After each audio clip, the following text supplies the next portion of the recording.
Welcome to our channel where we bring you the latest F1 updates. Today, we're discussing what we learned from the Japanese Grand Prix qualifying. But first, don't forget to subscribe to the channel and hit that like button. Here are 5 things we learned on Saturday during the 2023 F1 Japanese Grand Prix. Verstappen confirms an incredible pole and signals a likely win, fastest lap, and dominant performance.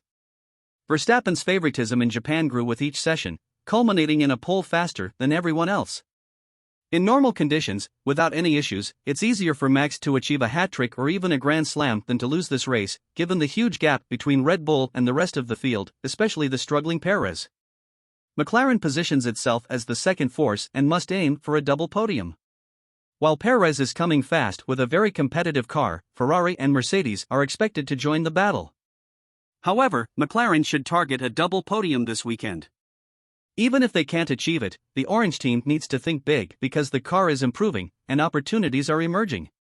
With both drivers starting in the top 3, it's time to attack. Ferrari aims at McLaren but needs to keep an eye on Mercedes in Japan. Ferrari knows they can secure another podium in Suzuka, but they also need to watch out for Mercedes closing in. Tire management will be a factor again, and the high degradation of the track could catch the Italians off guard. More than just speed, managing the race becomes crucial for the Reds.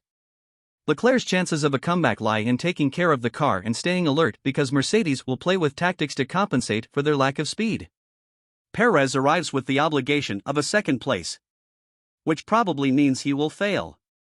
While McLaren, Ferrari, and Mercedes fight for tenths of a second that make the difference in a battle that doesn't involve Red Bull, Perez quietly enters the mix. His performance gap to Verstappen is so significant that it seems like he's driving a Red Bull B car. He accepts his mediocre performance, which explains why Checo is expected to be the second-place finisher yet is never the favorite to achieve it. This pattern repeats itself once again. Alonso, AlphaTauri, Alpine, Albon, the battle for the last points promises excitement. If qualifying was lackluster, the race is expected to be slightly better for Aston Martin, at least according to the team's simulations.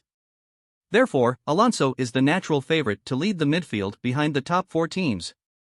However, the fight for the hard-earned points still involves the unpredictable Alpine, AlphaTauri with its new Red Bull philosophy, and, of course, Alexander Albon, who is essentially the entire Williams team.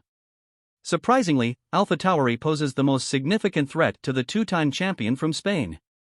Let's wait and see.